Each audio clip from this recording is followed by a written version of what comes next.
Hi, folks. I hope you can stick around and listen to a little music we're going to play for you. So sit back and relax and take off your shoes.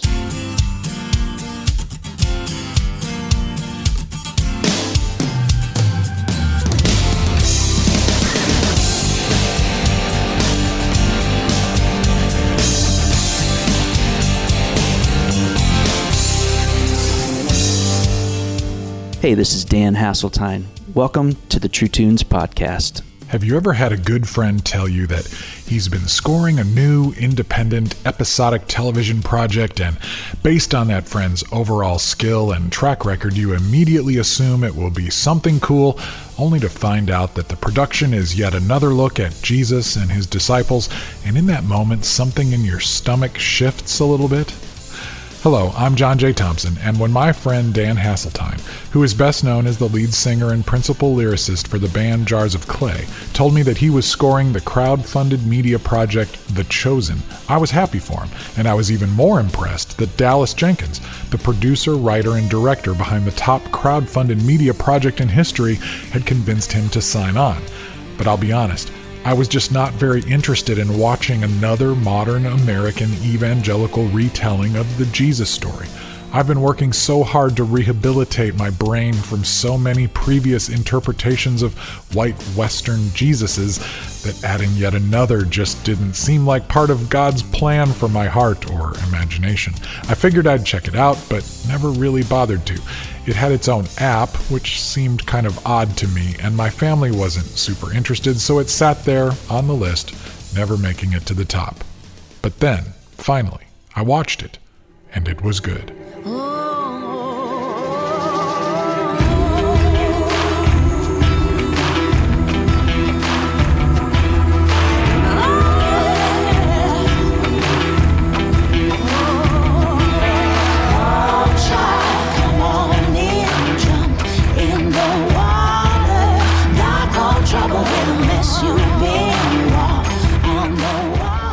And as of the moment I am recording this, The Chosen has been streamed over 233 million times and has raised over $20 million from viewers directly, earning them the freedom to create the show they want to create and give it away. Fans are currently donating towards the production of the third of 7 projected seasons. And the music. Wow. Dan and his musical partner, Matthew S. Nelson, have crafted an adventurous, thoughtful, gritty score with deep references and an easily accessible tone. Though the primary narrative strength of The Chosen lies in its earthiness, its humanity, and its focus on the followers of Jesus, failure and all, as well as strong performances and direction, the musical choices are critical to the show's effectiveness. Always thoughtful and articulate, and as one with a unique creative story of his own, Dan Haseltine and the other Jars boys have been on my list to have on the show since we started. But when I saw and heard The Chosen, I knew I needed to get him in here right away.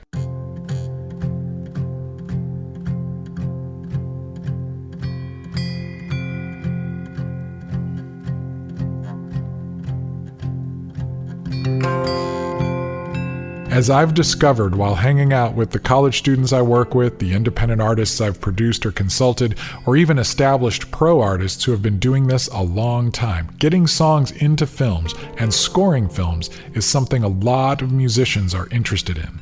Dan has been doing this for a while actually, but Matthew, who plays cello, guitar, and an assortment of other stringed things for an impossibly eclectic list of artists, including Jars of Clay, Sleeping at Last, country artist Ray Lynn, and even some shows with Cheap Trick, just to name a few, is new to the film music world.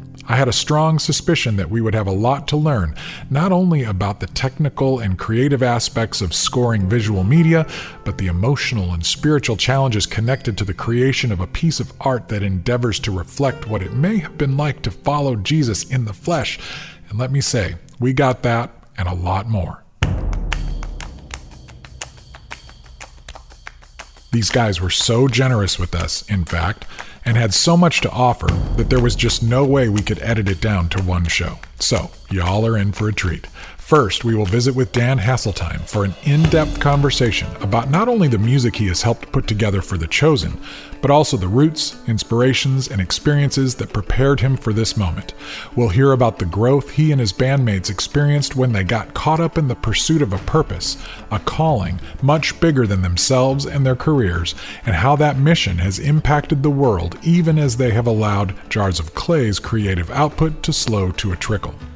And then, on our next episode, we'll have an extended conversation with one of the most interesting sidemen in Music City when Matthew S. Nelson steps up to the True Tunes microphone and lets us in on his journey. We'll hear about his formal musical training, growing up with parents who are both music educators, and how he found himself on stage with a mind-boggling array of artists, along with the intricacies and strategies that he brings to the scoring process alongside Dan. And we'll hear a lot of music from The Chosen along the way. But first, let's take care of a little housekeeping.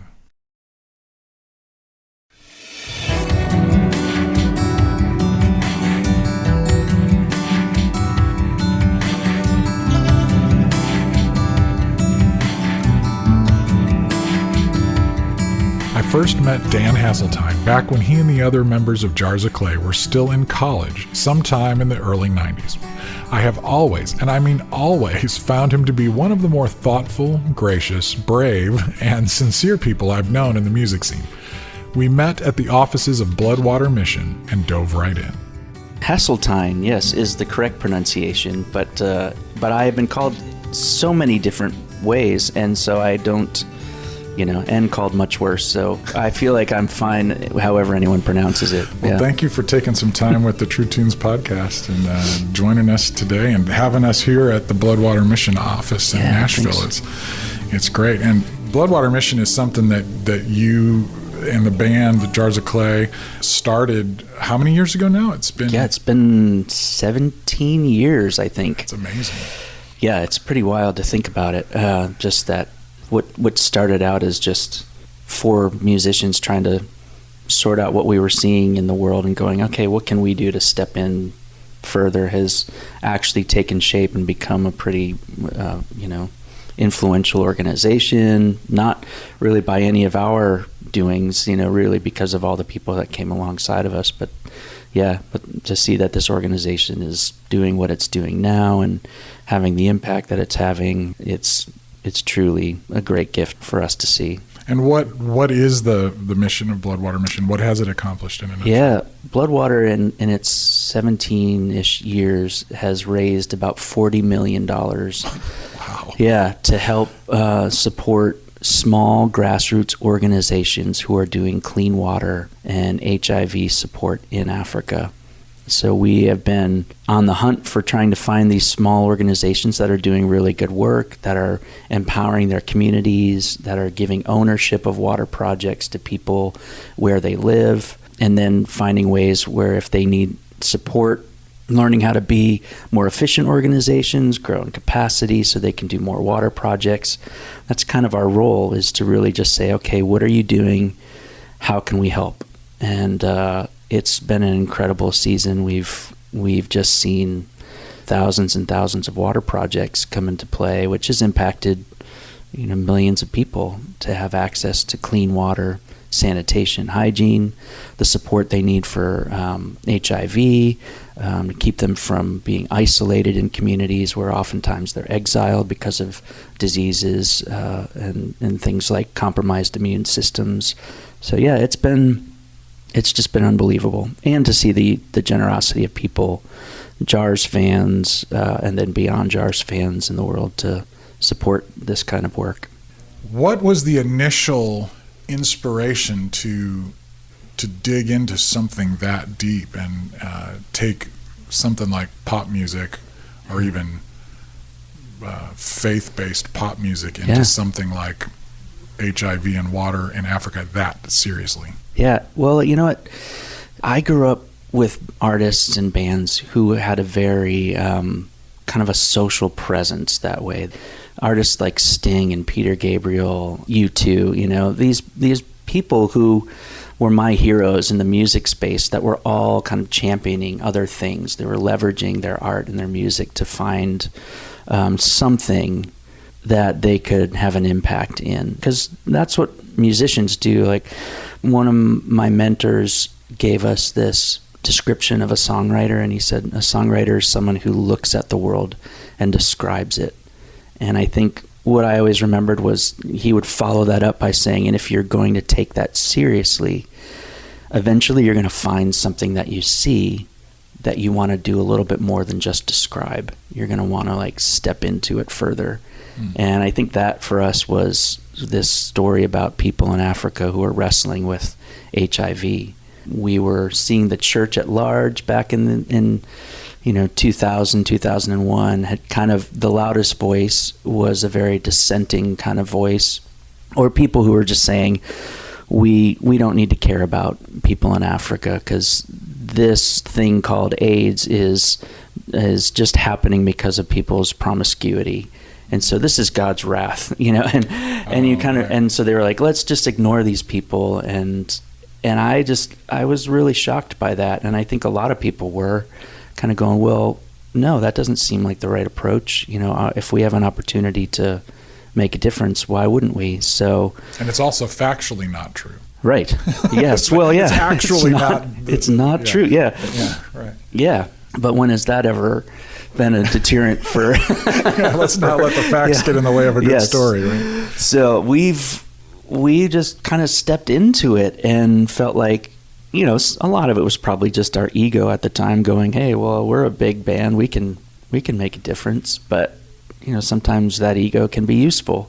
It's like youthful idealism. You step into it and thinking, well, I'm going to be the one to save the world. And fortunately, there are enough people that step in and around and really help form something that is not really just ego-based, but is something that takes on the soul and the heart of things so that we can actually love people well. And that's kind of where Bloodwater landed, was just becoming something where we spent a lot of time listening.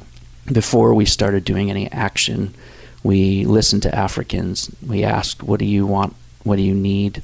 How can we help? And that apparently was quite different from what they'd experienced from a lot of international aid organizations, because a lot of times aid organizations will come in and go, hey, we've got this thing and we're going to provide it for you in your village, and people are like, well, sure, okay, go ahead, right. Even though it may not be the actual thing that they need, right?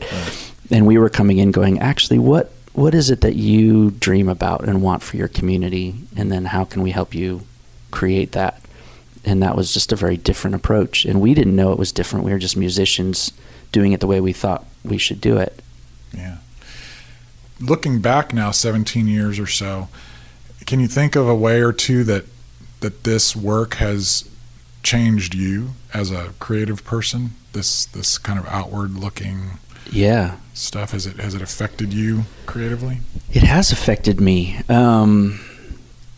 I think initially just the songwriting changed. I was a kid who grew up in the suburbs in, Massachusetts and then in Florida. And, my faith upbringing was not necessarily one fraught with a lot of, we weren't in need of very much growing up. And so my interpretation of who God was, the way God would provide for people, the way God meets people where they are, how faith intersects with suffering, like all of those things were things that I hadn't paid much attention to.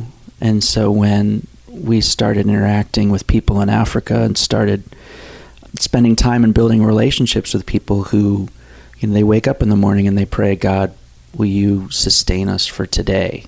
And then God does. Like, those people have this relationship that I could never have thought to be able to have. And so to start experiencing life through their eyes and seeing God in a different way, it informed a lot of the writing. And then I think it just was a humbling thing to step into a space where, we're in the U.S. at the time, Jars was big, and we could be recognized, and we had just all of those sort of the trappings of being a popular band, and that goes to our head, it goes to our heart. But then you step into these villages in Africa, and they don't know who I am. There's kids crying because I'm the first white person they've ever seen, and so they think I'm a ghost, and I'm pretty white. So, and just the humility of being in a space where I don't have the answers, I don't have a clue really what I'm doing, and that kind of stuff is what really informs the creative space, because all of a sudden I'm like, oh, I don't have to control this. I can start allowing God and the influences of my experiences to sort of take on a space in the songwriting, in the way that we put tours together, in the way that we interact with other people and other bands. Like, it all kind of moves itself into a new space.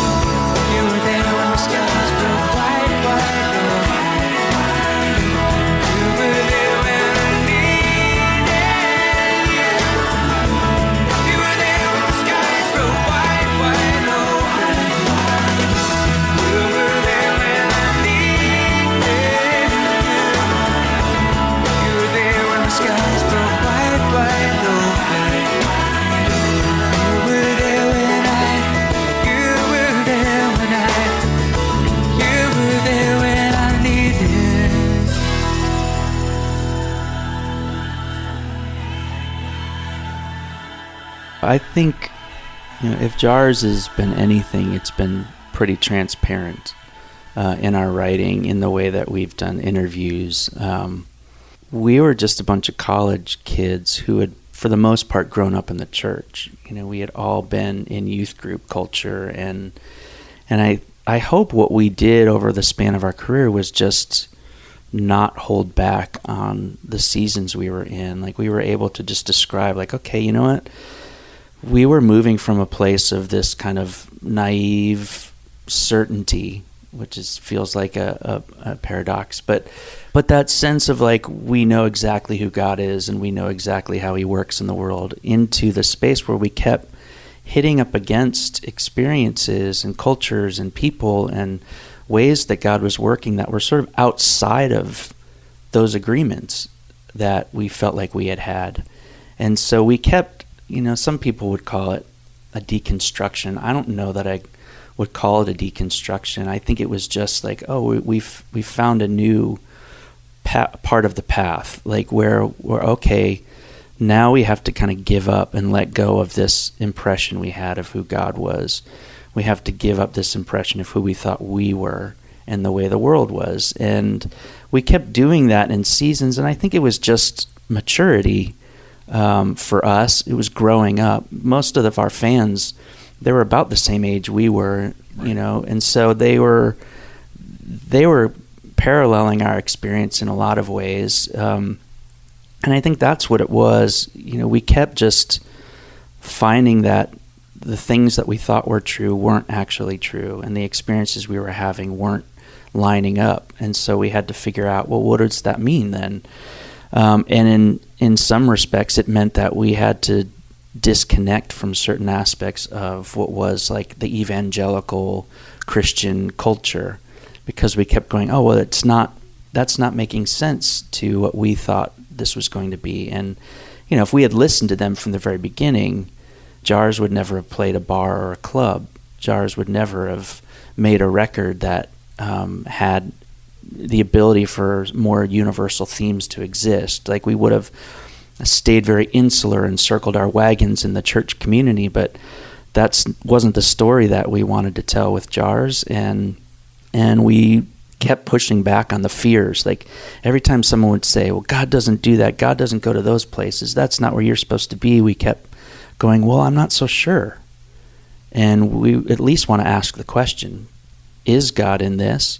And where is God? Because the reality for us, when we kept learning this, maybe our good friend David Dark, saying that the God who created the universe is in the entire universe, and therefore this idea of God being separate from anything, or the idea of the secular versus the sacred, like, right. We were realizing, if God is the creator of the universe, then he is in everything, and therefore we can look for him in everything and be surprised. And we just wanted that, and we tried to navigate our career to keep elbowing space for that. Right. I remember thinking, all the way back then, you came kind of from, like you're saying, a Christian college, studying and kind of oriented, but even then it seemed like what you wanted to do was to make music that the whole world could hear. Your first single was that, but then it was like, here's the off-ramp into this other subculture, and you kind of got put in that subculture for the next 20, 30 years. Yeah, that's what happens when the mainstream label decides they don't want to put any more money into you. They don't want to promote outside of that. Right. Or they go, well, the Christian market is where all the money is. Let's stay proud. Are you dying for nothing? Flesh and blood. Is it so elemental? This is the one day, the one thing that I know. This is the one, this is the one thing that I know. What was the inspiration? What was the first stuff that was getting you excited about music and making you want to pursue this stuff? Well, yeah, my musical heritage began with bands like Queen and ABBA, and I mean, and like Billy Joel. Like, my parents had 8 tracks of these artists, and so that was my first introduction to music, was a lot of that kind of stuff. And so I always feel like I gained a sense for kind of a pop sensibility through listening to ABBA music over and over again. The way that they would create a pop hook was like no one else. Right. And then just obviously the rock and roll, the harmony of a band like Queen, all of that stuff stuck with me. And then the storytelling of a guy like Billy Joel. Those were kind of the 3 initial influences when I was really little. I spent a lot of time, I was a weird kid. I spent a lot of time sitting in a rocking chair next to our console stereo, listening to rock and roll music. Like, if that's not that weird. It's not weird, but my parents would go out for an evening and I would just sit. Like, we could have a babysitter or somebody at the house that's supposedly watching us, and they would have no trouble with me because all I would do is sit and listen to music. Yeah, and so my musical, like, for whatever reason, music hit me in a way. Like, it was the thing that first connected me to the stories of the world. And then my home life was not terrible, but it was volatile at different points. And as a kid, I would retreat into music. And when I started playing music, my parents bought me this little Casio keyboard, and I started, plucking out little melodies from pop songs I heard on the radio. And then they kind of thought, well, maybe he's got something here, and some sort of talent. And then they bought a piano for the house, and I started playing. And I took lessons from this guy who didn't teach me any. I never got any sort of classical training. I learned how to play keyboard and piano from a guy who taught me blues scales, and then the way I learned was he would just pick a pop song that's on the radio, and we would learn how to play it. So you learned in context. So I learned in context, yeah. And that was kind of music for me. But when things were difficult, I would go and put my headphones on and start playing music and composing pieces of music. That was my outlet. And that carried me all the way through.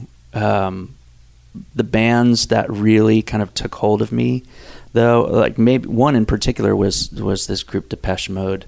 Oh, yeah. Yeah. I mean, that was, for me, was the pinnacle, because there was something about their music. It was dark, it was adventurous, it was very synth keyboard based, which I loved. Right. My first band was 4 keyboard players.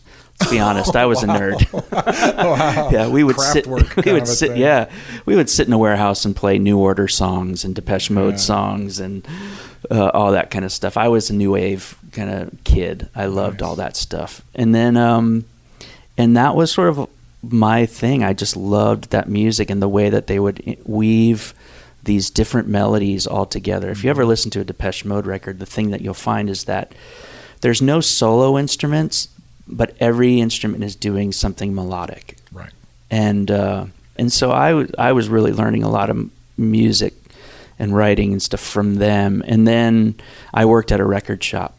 That'll mess you up. Yep, that will mess you up. I did two things. I had the best jobs as a kid in high school. I worked at a record shop called Peaches Music. Oh yeah. And I had it was a great experience because my manager, the store we worked at, he wanted everybody to have a musical education. So he would move us all around the store and put us in charge of different genres. Back then when they would, so for 3 months you'd be in charge of the classical jazz part of the store. And so you'd have to learn what are the core jazz albums, what are the core classical pieces that people are interested in. You'd have to learn about that. And then you'd go to blues and bluegrass, and then you'd go to pop music and country. And at every point you had to learn what was going on in all these genres and be able to be a resource for people that came into the store, because always people come in, I heard this song on the radio and it had the word love in it, and I think it was a guy singer, but it could have been a girl singer. Do you know what song I'm talking about?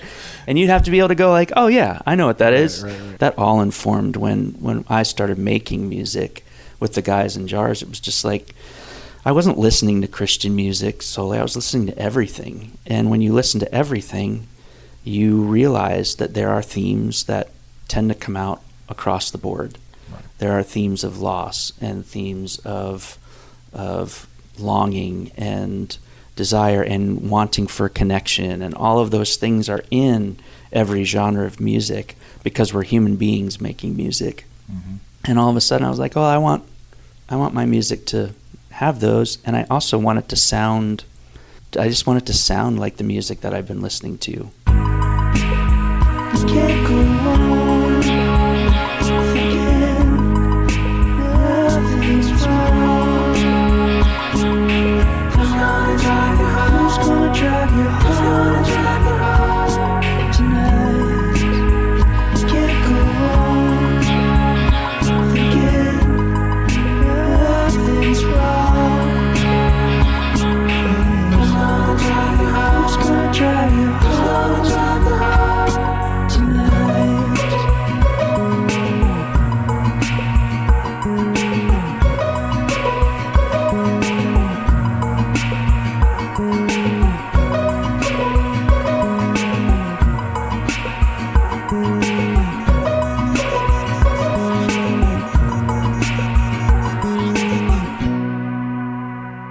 And so then you studied music in college.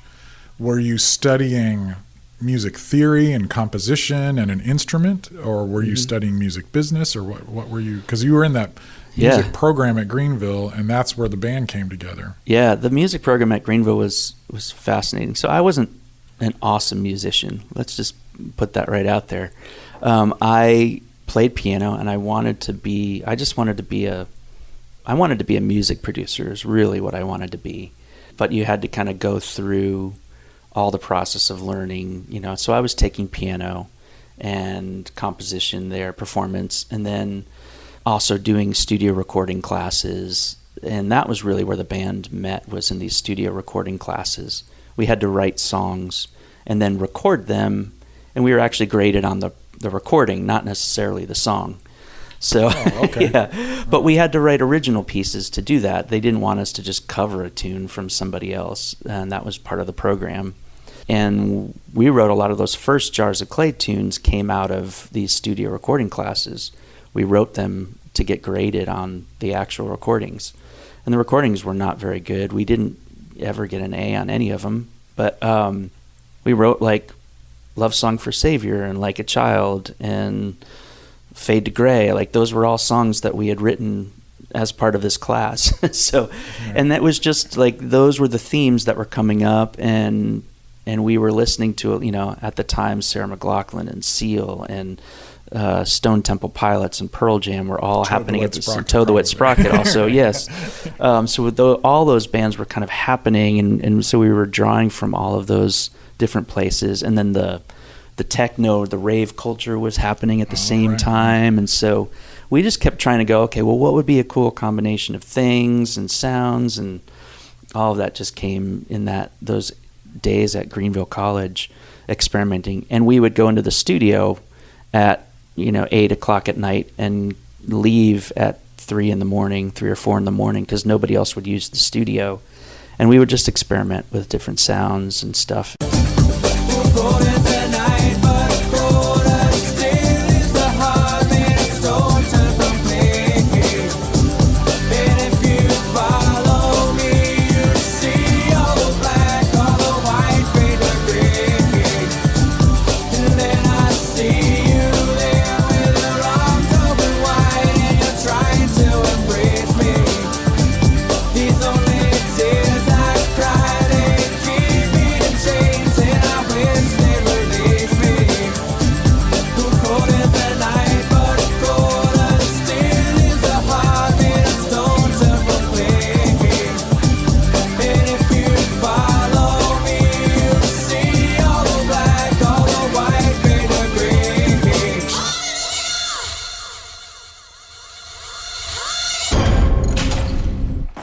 That early phase of community and friendship and getting in a boat with people and just doing stuff is really, really important. I mean, it's so formative. And I think now everything is so individualistic, and people are sitting with their laptop in their basement, and they don't have to go to the studio at school and collaborate with people and compromise and incorporate everybody's ideas and lean on the person who's good at this and that they're not. They can just pull up a sample and pull up a drum loop and pull up stuff and do it themselves. But I think they're missing that, what you guys experienced, and how many you guys have, all of those people, and even a couple generations or years behind you, that did so much stuff. But there was, I think, a greenhouse that that developed there that was really, really important. Yeah, it was such an odd place for such a kind of incubator for great, like, innovative music. But it was the guys from Paper Route,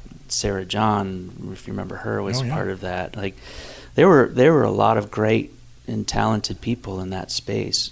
But I think that you're absolutely right in the need to practice collaboration, because I think it's one thing to be able to control your music and have an idea and then build it.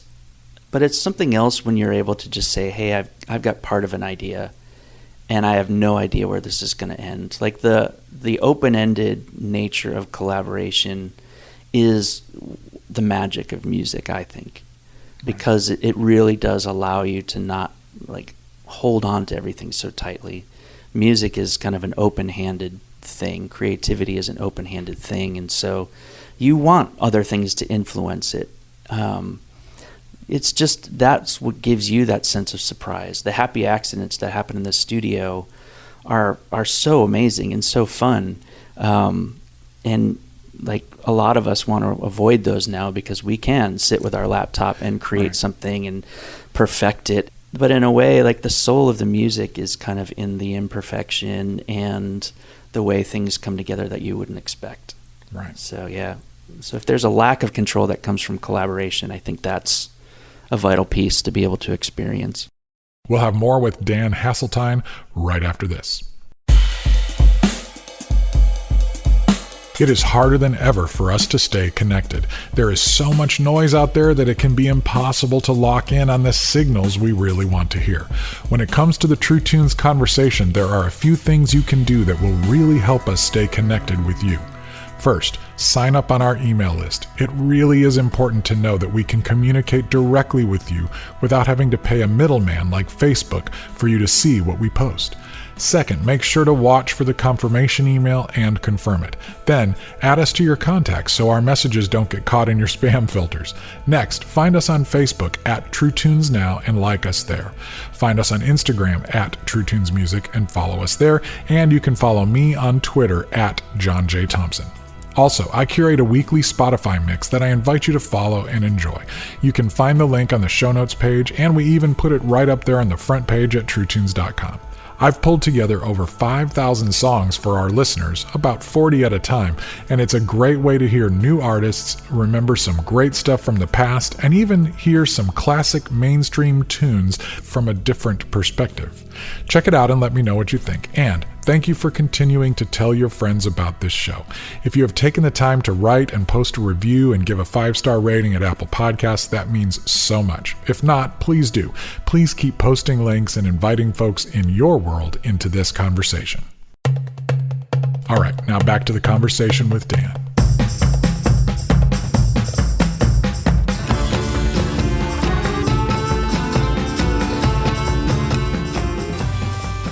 So, as we transition now, you're trying to extricate yourself from the confines of, in one way, Christian music, but even in another way, kind of maybe the evangelical subculture in general, and you end up scoring the music to a TV show about Jesus. So let me just suggest that maybe you suck at getting yourself out of Christian music. It's probably true. So, but I will also say that you first mentioned to me that you were doing the music for this show, The Chosen, a while ago. Yeah. And I chose not to watch it because I just thought, oh, another American show about Jesus. I'll put it on the list, but I'll get to it at some point. But my expectations were pretty low. And I thought, well, they're really lucky to have gotten somebody like Dan to do the music for this, but good on them. And I also would have to at some point sell this to the other people in my house who are very unlikely to want to go watch that. In fact, I tried a couple times when we would finish whatever our current thing. Well, we could always watch The Chosen. We'll get to it. What about, let's do this. Yeah. And so then finally, we did, and we were just completely caught off guard by this thing. So I'm really excited to talk about the music in The Chosen. And first, I want to know you as a music for film person. So what training did you do? What's your inspiration? How far back? I know that you've done some of this before. This is not your first project that you've scored or that you've worked on, but tell me about what led up to this, and then I want to hear about how in the world somebody talked you into scoring a Jesus show. Yeah. One of the first keyboards that I bought when I was a young kid was this keyboard called an Ensoniq ESQ1. And it came out the same time. This is the techie nerdy talk, but it came out the same time that the Yamaha DX7 came out. It was in the same era as the Mirage. Mirage was the sampling keyboard. This was just a synthesis, FM synthesis, and it had a sequencer. Right. With 8 tracks. An right. 8-track sequencer. And so, built into it. Yeah, built in. And so I started composing pieces. There's no way to record a vocal, and I actually never considered myself a singer back then. So I would just create these pieces. And then the next keyboard I bought after that was a Korg M1, which also had Classic. A sequencer. Classic keyboard. Yes, and that one is the one where I really started to develop this sense for building and composing music. And I did a couple of things. I was living in just outside of Orlando, Florida, and Full Sail was the school that was just developing. And they would do projects with my high school. And we did a couple of short film projects that I was able to help create some music for. And that was something I just absolutely loved. So I was like a sophomore in high school at the time. And I really just loved that process of creating music for film. And then never really got to do it that much, but always watching movies. I mean, I grew up in the Star Wars E.T. era, so John Williams, the way that he would put a score together for a film. And then you had guys like John Hughes, who was using, pop music in his films in ways that people hadn't really done before at such that made them more characters in the film than anything that was Say Anything with Peter Gabriel's In Your Eyes. Like, there's moments like that where you just went, okay, music fits with film. So that was my upbringing. I started learning more about it, like maybe more officially, when I was asked to do a film, funnily enough, with Dallas Jenkins. Dallas approached me. We were just friends. And he said, hey, I'm doing this movie called Hometown Legend, and would you be interested in doing the score for this? And it was kind of in between Jars records, and we had like a year, so I thought, well, that might be fun to try something like this. What year is this, roughly? Oh, gosh, this was 1999. Oh, wow, okay. Dallas was always seeking out talent outside of just the CCM space, but he was making movies that had Christian themes in them. So he approached me and just said, would you do this? And I thought, yeah, let's do it. And what I brought to the table was I wouldn't let the film sound like a Christian film. So I was kind of turning the film on its side a little bit in order to kind of just give the film a little bit more credibility. So you were scoring it and basically doing music supervision. Yes. You were both. But then 10 years later, Dallas calls me up again and he's like, hey, I'm thinking about doing this project. And I told him no. Right. Initially, I was like, Dallas, I don't know. I just was not terribly interested. But our conversation, he was smart. He knew how to appeal to my ego, for sure. He said, Dan, there are people I would like to do this project with, and then there are people that I can't do this project without. And he said, I can't let this show sound like a normal Jesus movie. He's like, I need it to sound different. I want it to startle people. And he's like, I don't necessarily know who else to ask. And he just needed it to be disruptive and unsettling for people. He's like, Dan, if more people complain about the music in the show, that's kind of what I want, because I want people to hear something that they haven't heard before. So I said, all right, well, that sounds interesting to me. That feels like a good challenge.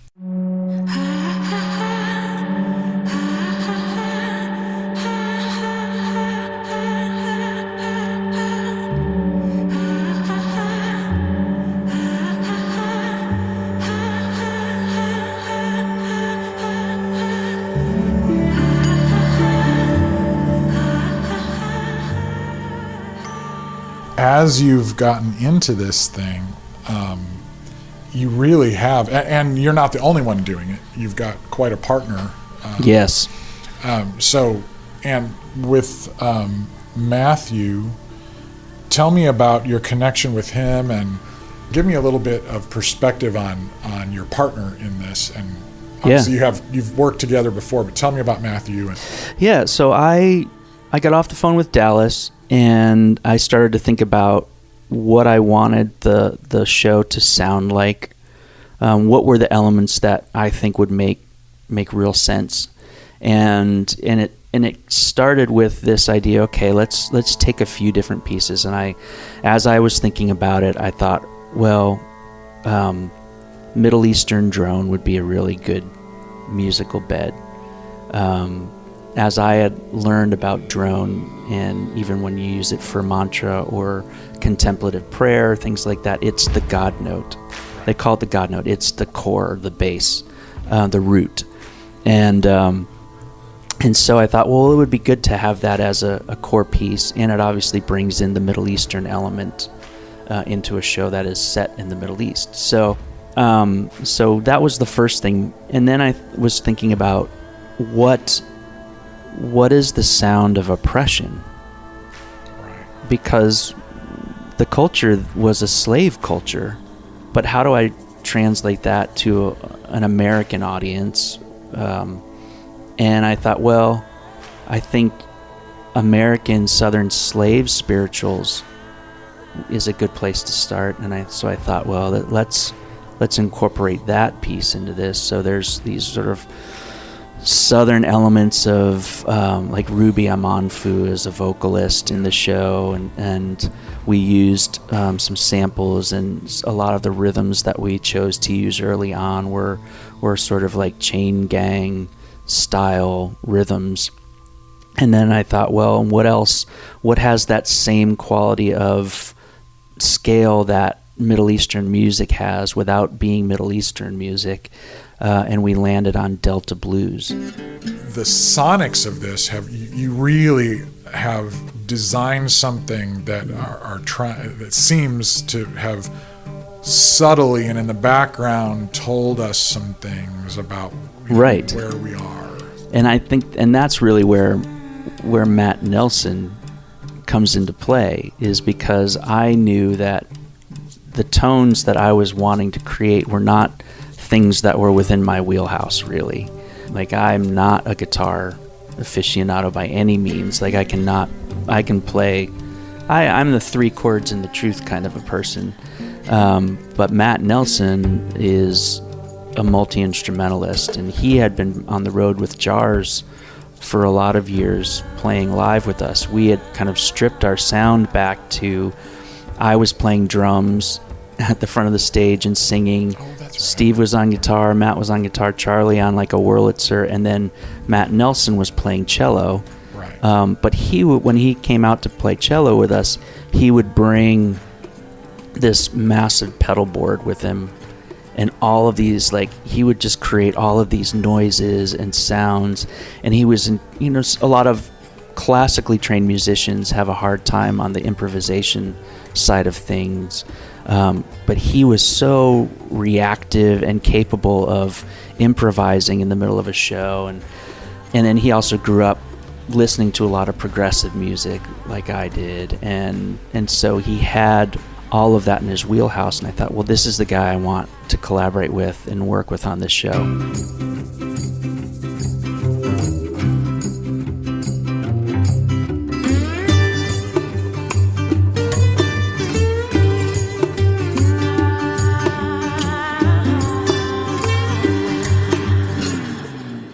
So I pulled Matt in, and I just called him. I was like, hey, I got this thing. What do you think about? And he had just he was not doing anything. Like, he had just, COVID was kind of hitting. And so he's like, we're not touring. I'm not doing anything. Let's see what happens. So we got in a room and started thinking about the process for the show. And so he and I have just been collaborating on this. And it's been so wonderful. He's such an incredibly talented person, so capable in so many levels. And so we kind of take on these different roles. Like, I'll be the guy that's going, okay, I feel like this cue, this part of the show needs to feel this way, and I want it to have this. Here's the theme that we created that I want it to build off of. And then Matt will just kind of go to town on it. He'll pick up an instrument, and we'll start to kind of sort it out, and he then just creates this thing. And now, workflow, Are you looking at scenes that have already been shot and you're doing it at that point, or are you looking at script or what? The process for the show is been that we will get different scenes from the show, and then we will basically write to those scenes. The best, most efficient way is for us to get like what they call a locked picture, right, which is an edited version of the show. Like, so one episode fully edited, but not like color corrected or any of that stuff. There's no sound, like there's dialogue, but it's not final dialogue always and stuff. But we can tell where everything is going, and the scenes are not going to change in time. So we don't have to like re-edit music or re-record things because length has changed or the tone of the scene is different. So we start with a locked picture. And then Matt and I do what they call a spotting session, and the spotting session is really where we go, okay, where do we think music should happen in the show? it sounds very simple, uncomplicated, but really what we're doing is we're hunting for emotional shifts, right? We're looking for somebody's facial expression changing, or some, just a slight, somebody drops their guard for a second, or somebody becomes defensive for a second, or angry, or like whatever. Like, we are looking for those very subtle movements. And to Dallas's credit as a director, he loves the subtlety of a scene, and he loves to kind of take a scene that could be melodramatic and drop in moments that just disrupt the whole thing. So when we're looking for the emotional center of a scene, like, okay, this scene is supposed to give people a sense for anxiety, or we want people to feel the sadness of this character. Like, we have to look for that and find it, and then identify it, and then say, okay, that's where the music starts, is right on this point. So once we've done that, because sometimes it's difficult to leave things. Once people hear this and they go back and watch stuff, they'll start to notice the shows that don't trust the viewer at all, and the entire score is there to tell you exactly what to think and feel all the way through, versus the ones that are comfortable to let you just actually hear the environment and then very subtly bring in some things. And so Dallas is trusting you with all of that, all those decisions of when to bring that in. Wow. Dallas, when we first started, he was doing the spotting sessions with us. Okay. And so he always will comment and say, hey, I'd really like music to happen here. At this point in the show, or where this person does this one bit of action, I would love for this to happen. And then on occasion, he'll actually say, hey, would you send me a piece of music that then we can edit this scene to? So they will actually let music decide where a scene will go at different points. The cool thing about being able to do the sound design with the music is that it allows it to all sort of work together and weave itself together. But there are moments where it doesn't need to be a tonal thing. It just needs to be a noise. And a noise is enough to trigger a certain kind of emotion or sense. And so that's been fun. And it's been just cool to play around with different noises and different sounds that are atonal or just odd. Or, that gives us some creative space that we wouldn't normally get to sit in. And are most of the sounds we're hearing, the strings and stuff, is it mostly organic, real instruments being recorded? Or are you using a combination of organic and samples, or is it? There's a fair amount of samples in it, but then we also, like, all of the acoustic instruments are actual live instruments. And, the percussion stuff is a mixture of live and sample-based. And then Ruby's vocal is obviously all Ruby, which is great. There's no faking that. Yeah, and I love that combination of using both the samples and the real instruments. And we've really limited our palette. We, at the beginning of this whole thing, set our palette up, so we have some pretty substantial limitations of what we'll use. Oh, okay. So that we know, like, if we need this kind of sound, we have to create it using one of the things we already have. So we have to be really careful, or we decided we wanted to use modern elements, but we also wanted to make sure they don't pull someone out of the story by using like a bit of music that is so blatantly out of character that you wouldn't, just because it's a cool song doesn't mean it actually should be in this show. Like, our goal is to mix everything so it feels very organic. Very natural. So even if we're using modern sounds, like, let's put them in some sort of space where they feel organic.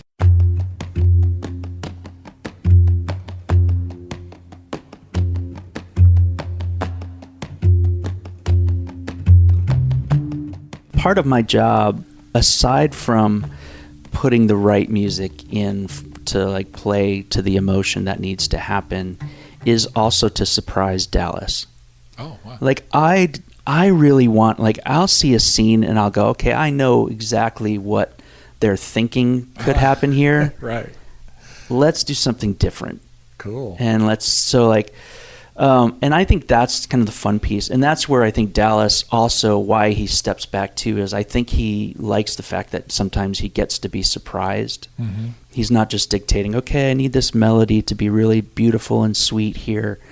and tell me what kind of music wants to go there. He'll just be like, okay, we know music starts here. Whatever you got, show me what you got. So we'll create something, and I love playing into the rebel Jesus in the show. What a surprise for you. Right. But there is, and I think that's part of what I have never really seen a story of Jesus where people play into that part, like the really the disruptive Jesus, Yeah. There usually is the melancholy, the right. heavy laden, the Jesus that's burdened with this thing. He knows he's going to be dying, and or the super sweet Jesus or the innocent Jesus. But you don't really ever hear the rebel Jesus, right? The guy who's going to be like, you know what? I'm going to do something. Yeah. And so we've loved being able to play into that Jesus. And that's where we keep trying to find spots where it makes sense to keep adding that in. And so there's a lot of fun in that. And even in the way he's depicting the character, that it's not there. There's a lot of emotional range from humor and charisma, playfulness. It's not overly somber, but then there's these moments punctuated with intentionality, and that the disruptor is in there and he's waiting for his moment. But I liked the musical almost references to things like almost like a Tarantino kind of Reservoir Dogs thing. Yes. And the ending of the first season when they're walking away, and I'm like, this is a gang movie now. When I first thought of even the title, The Chosen, The Chosen is Jesus. No, this is about the disciples, the people that Jesus chooses, and therefore it's about us. And, right. and that to me is where it gets really interesting. And the music then is indicative of a coming tension, but also like there's a team that's forming. There's a musical camaraderie. Yes. So what kind of references am I making this up, or am I tracking you're with some intentionality there? Yeah. Well, and even the end of this second season, the final episode, the piece of music that we ended up creating for it is actually very different from where we started.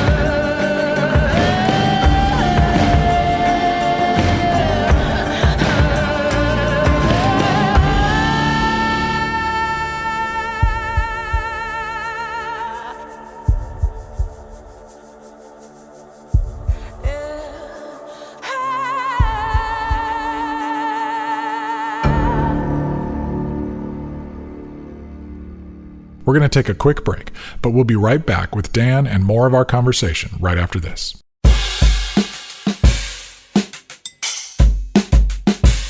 Please take a minute to sign up on our email list, because it is the best way to make sure you hear about new episodes of this show and new articles posted on the site, of course. But it's also the only way you can be eligible to win stuff from us. We occasionally do giveaways, like our current prize pack that includes a ticket to the Audio Feed Festival, a super rare DVD copy of the Cornerstone Festival 20 Years and Counting film, and a bunch of cool swag from us and the Electric Jesus film and Girder Records. So make sure you subscribe and open those emails when they come.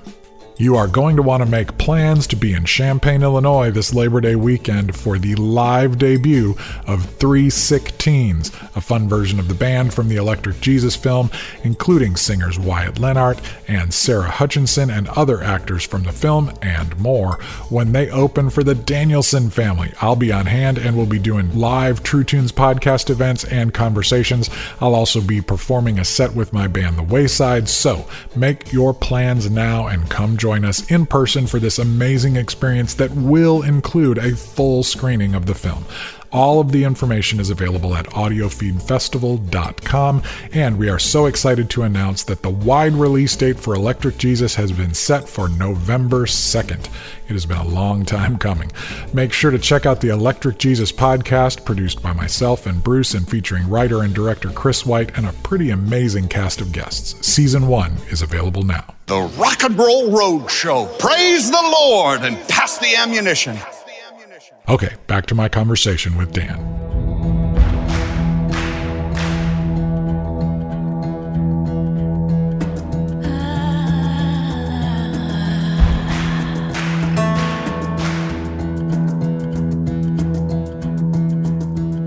It seems like the only vocalizations you hear throughout the season are female voices. It's pretty much just Ruby. Yeah. Although I heard you did a trailer with Ella, mine. Yes. Who we also had on the show. Yes. So female voices throughout the thing, but then the only time we ever hear you sing is the song at the very end of each season so far. So Yes. I kind of like that we got to wait for that. And then it's these songs that are the kind of gangster songs. Yes. Which is fun. I think it's going to keep happening too. Every season we know where the story goes, and we know it keeps getting darker and more difficult and challenging. And so we will add, our goal is to keep adding other voices in that will represent that. There will be, Matt and I have already talked about, there is a trajectory that we're on musically that will include more male gospel voices, darker tones, things like that will all start to come out as the seasons progress. Do we know how many seasons there are going to be? They are slated to do a total of 7 seasons, so we have 5 more seasons to go. Okay. Yeah. So I'll tell you one of my favorite scenes, and I'd like to talk about it and listen to some of the music here and tell me about how it came together. The scene from the first season with Nicodemus and Jesus on the roof. Yes. Just destroyed me. Obviously the acting and the way that the story was framed, the entire way that he has brought Nicodemus in more than we see in the actual text of Scripture, but to represent some other things. But the way that scene was shot and depicted, and then the way that the music was brought in was really, really interesting. Tell me about that scene and how that came together for you, and all those different layers and the emotions that are at play and going back and forth. Yeah, that scene between Jesus and Nicodemus is one of my favorites. And in fact, I was so taken by it when I first watched it, and it didn't have any music at all. I actually fought. I almost didn't want music to happen in the majority of that scene. Dallas we would do something, Matt and I would be like, let's not put music here, let's wait right to the very end. And Dallas kept going, hey, maybe could you guys just start it a little bit earlier? Could you just start it a little bit earlier? And we kept going back and forth. Finally, it was like, all right, we'll try to create something for this piece. What I loved about creating that piece was our goal was actually to really underplay what is the most famous piece of Scripture that, if you're a believer, right? For God so loved the world that he gave his only son. And you're like going, okay, this is the Scripture where, you would hear the angels' voices. Oh, and, Right. and the light would come over him. And yeah. But what happened was it happened in conversation. It was just 2 people having a conversation. And we were like, I love that we get to downplay this and just breeze right past it. And that's one of the reasons I didn't want to have any music at all for it. But Dallas kept going, well, but I think the scene itself could use this underbed of curiosity. He's like, what we really want to do is be in Nicodemus's head. Right. We want to have the music come from that space of this guy who's just trying to sort it out. Like, he's looking at this guy who could be the Messiah, and he's going, what does this mean for me as a Pharisee, as a person who has studied this, who has longed for this, prayed for this? Like, what does this mean? And so that bit of confusion, that bit of longing, and then revelation, when he actually goes, oh, you are the Messiah, like, that is so powerful. And in a way, we were scoring our own experiences with that, right? We all kind of have that sense, is God real? Is Jesus real? Does this really matter? And then, that really intimate space of going, oh, it does matter. For me, that scene, Nicodemus is the church. I can't not see that whole thing. And then the corresponding scene that happens when he shows up later, and it's just devastating to see anyone who encounters this and is that close and then just decides, no, I can't go with Jesus where he's actually calling me to go. I'm going to stay with the institution. I'm going to stay with the power. And I loved the very, very subtle, not telling me what to think, not telling me what to feel, but allowing space for me to bring my feelings into that thing. And that, to me, is the difference in general between art and propaganda.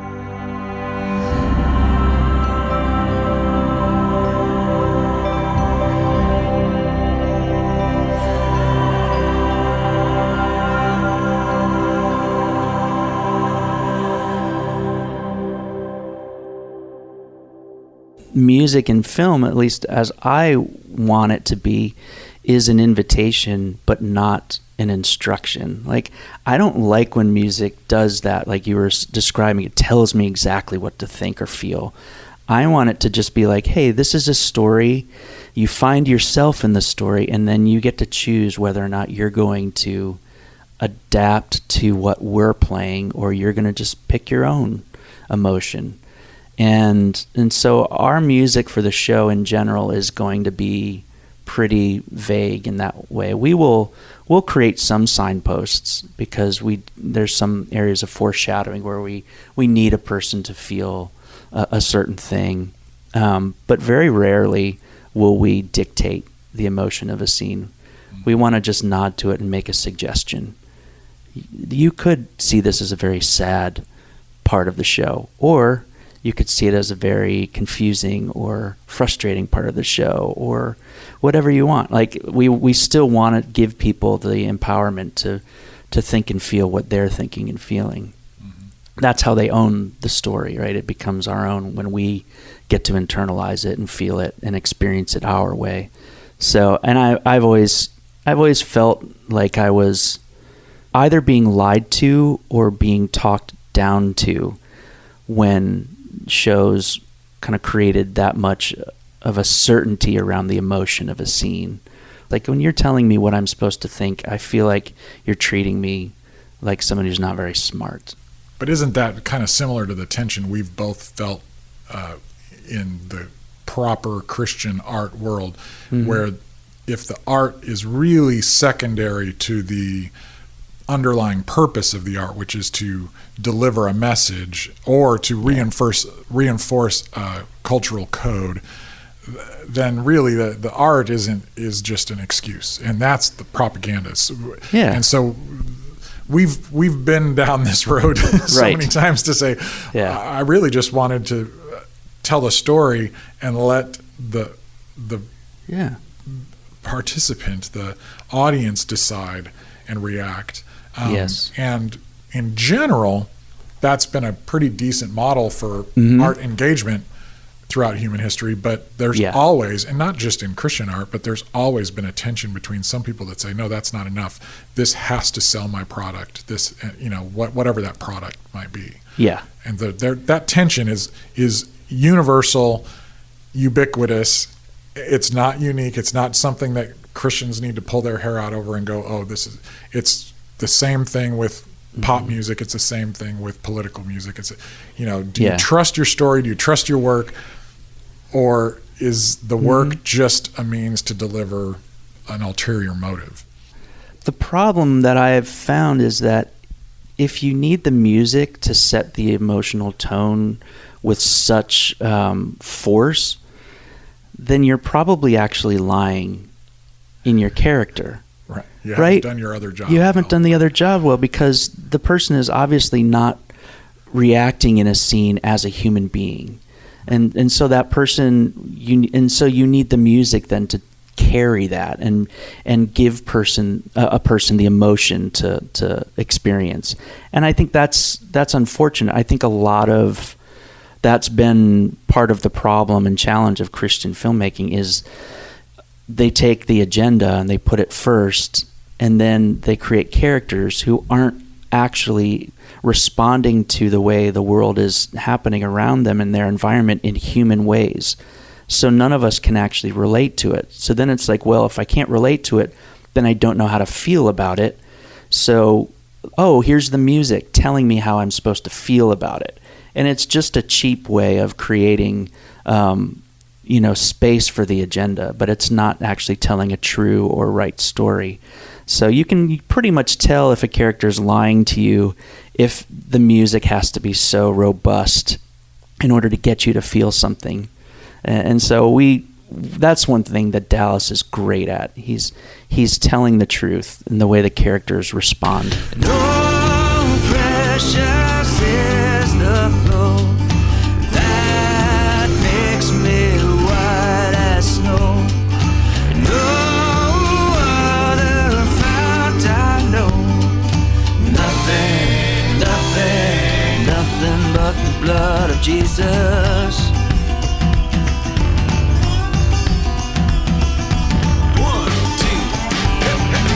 Nothing can for sin atone. Nothing but the blood of Jesus. Not of good that I have done. Nothing but the blood of Jesus. This is all my hope and peace. Nothing but the blood of Jesus. And this is all my righteousness. Nothing but the blood of Jesus. No precious is the flow. I'm very grateful for the space that Jars of Clay filled for people. I think because we kind of entered into the Christian music space fairly naively. Like we didn't actually know what we were supposed to be doing in the CCM space. We didn't come at it thinking that, we're supposed to be evangelizing to people about this thing, or we're supposed to be drawing people to this direction. Or I think we just thought that, well, this is where our music seems to fit, so let's just keep making our music. I don't think we had any agenda. And so when I get letters from people or have conversations with people now about the way Jars music interacted with their life and became that soundtrack, for the most part, it's been very meaningful. I think, yes, we were part of a monster, or we definitely pushed people into a certain space. And I even, at one point on social media, I put out an apology at one point because we had been a part of things like, Franklin Graham festivals where I thought, well, at the time, we were playing our music in front of a large audience and it was still our songs, but I realized that we probably invited people into a space that maybe was a little bit more conservative or maybe a little less compassionate towards, the gay community or the community of and sort of any oppressed group. I feel like what we brought people into is not what we thought we were doing. And so I think if people ended up being trapped by religion because they found it through Jars of Clay, that was something we just thought, that was not our intention. We're sorry. Our stories that we were telling were sincere, and we wanted you to be able to trust Jars, but we were not even trusting of that, whatever the monolith of certainty that evangelicalism has become. That's not what we were intending. So I think in that regard, there's a little bit of regret for us, but we also navigated outside of it a lot, and we tried at every point we could to, to define our terms. Like if we were talking about faith, we would talk about it a certain way, and we would define it in a way that people understood what was different about what we were saying than what others were saying. Right. And we've always tried to do that because we feel like we have to be stewards at some level of the message we're sharing and the audience we have. Right. You know, we want to tell the truth. We don't want to lie to people. And this is a continuation. The work that I've been doing with The Chosen, it feels like I still get to tell the truth. Right. This version, this portrayal of Jesus in this show, to me, is telling the truth. And it's not the Bible. It's not meant to be a documentary.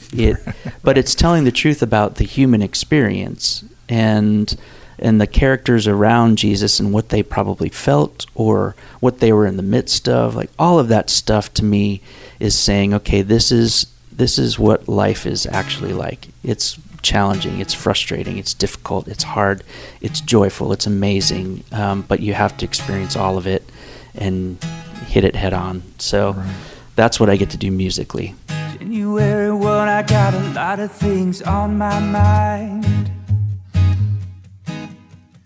Looking at my body through a new spy satellite. Try to lift a finger, but I don't think I can make the call. So tell me if I move, 'cause I don't feel anything at all. So carry me, I'm just a dead man lying on the carpet. Can't find a heartbeat, make me free. Don't wanna be a new man, tired of the old one, out with the old man. I think for the benefit of people who maybe they're familiar with Jars at its peak or they're familiar with The Chosen, but there's maybe a valley between there that they're not as familiar with. And there's so many songs from the last 10 years of what you did in there. I guess what I'm getting at is that in the same way we're talking about how a good score highlights the emotional resonance without telling you what to think. Yeah. That's the same thing I think that you guys have been striving to do, is suggesting what your experiences are without necessarily telling people what to think about stuff. And there have been examples of great artists of faith that have done that. Yeah. But there's also been an entire, not just an industry around music, but an entire culture that has said, it's not really about thinking deeply, it's about believing the right propositions and then reinforcing the codes and kind of not thinking too deeply. What's emerged for us in this conversation has been this idea of listen to better music and listen to music better, with the idea that we might become better people as a result of that. As we kind of wrap this up, can you think of any examples of how listening to music better, maybe in the process of doing this project even with the score or something else in your past, has helped you to actually become a better person? Do you think music and how we listen to music can actually shift how we be human beings? Man, that's a great question.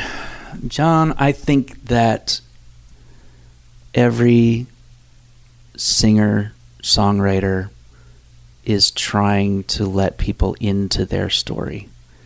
Like, I've long believed that if you follow an artist's career over time, they have a question that they're trying to answer. And it's often the same kinds of questions that most of us are trying to answer.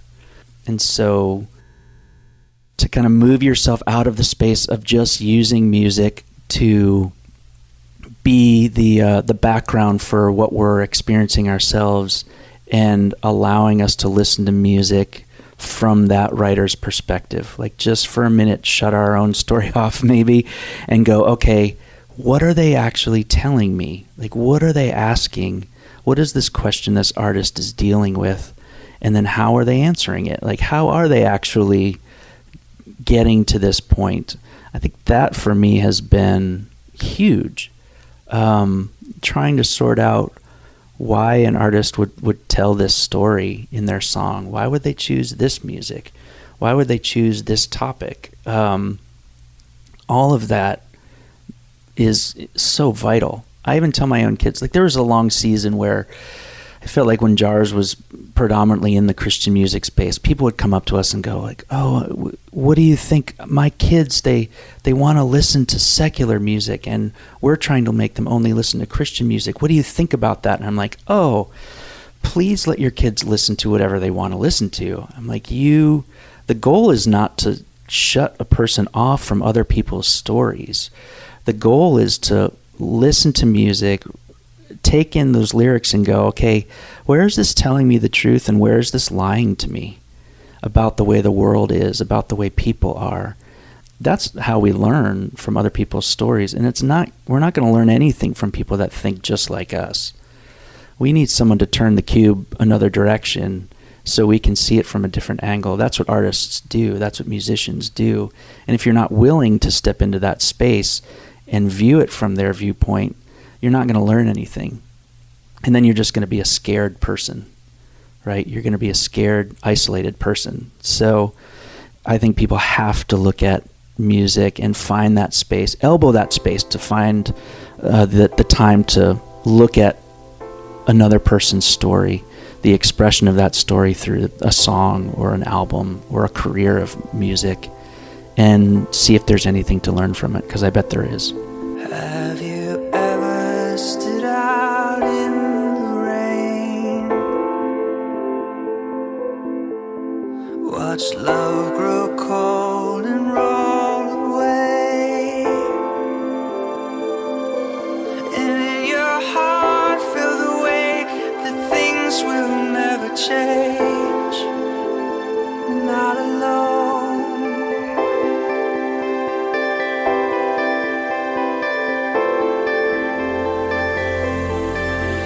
Cause the love song playing on the radio station, cause the love song playing on the radio station. Are there any Jars of Clay projects on the horizon? What's going on with the band? Jars, we just recorded a song for actually a Randy Stonehill project. Yeah. So we just did that. We covered one of his songs. The project's going to be pretty eclectic. I think there's a lot of really amazing artists that are on this thing. And so we did that. That was the last studio thing we've done. Outside of that, there's not a lot of Jars music. We keep kind of getting together and going, well, maybe we'll do something, maybe we won't. Everyone is so busy. We've got Stephen Mason, who's, busy being Soccer Moses in the world of Nashville soccer. And then, Matt Odemark and Charlie Lowell both producing and writing for other people, my work with The Chosen. And, so we're all pretty content to be where we are. But who knows? We haven't said no to it. We just haven't necessarily said yes. Is there anything else musically out there that you collaboration, whether it's connected to The Chosen or something else, that's out there that you are dreaming of doing that you haven't attempted yet?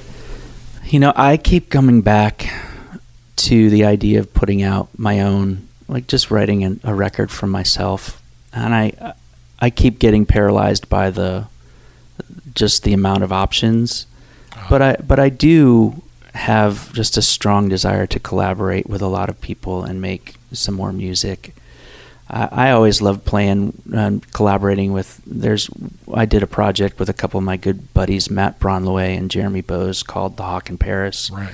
And loved doing that project. And we keep toying with the idea of doing more music with that, which I'd love to do. And then I just have so many musical friends that won't let me off the hook when I'm writing. Like, that's the thing. With Jars, I was the primary lyricist, and I could kind of write what I want, and there was no real pushback on it. I have started writing with people that won't let me off the hook. Like, in the moment where I need to confess, I actually have to confess. I can't just write a line about the stars or the mountains. Like, I have to actually say the thing, and that's refreshing. That's new and challenging for me. And I think there's an album that will come of that kind of discipline. I just have to find the right skin for it and figure out where it'll go. Throw me like a stone in the water, watch the mud rise up. Dress me like a lamb for the slaughter, pour me in your cup. Should've known we'd bring trouble, trouble gonna find you here. Trouble.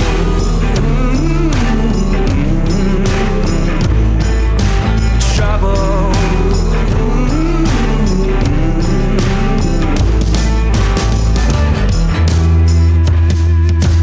Trouble. I'm going to keep my soapbox tucked away until we wrap up part 2 of this extended conversation, but I am thinking hard about the sound beneath the sound. What is the soundtrack that hums just under our story? How are we contributing to the story others are living? Are we adding to the noise, forcing false emotions, or faithfully serving the storyteller and the audience? I've got these ideas swirling, and they'll come in for a landing next time. But for now, I want to thank Dan for his time, his transparency, and for his years being such a generous spirit. The work he and Matthew Nelson are doing with The Chosen is so good, but I do hope he gets around to that solo album sooner rather than later. In part 2 of this conversation, Matthew joins me to talk not only about his role in constructing the musical landscape for this surprisingly effective show, but we'll get to hear all about his intensely musical upbringing and the spiritual connection he feels with music. Next time on the True Tunes Podcast.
That will do it for this episode of the True Tunes Podcast.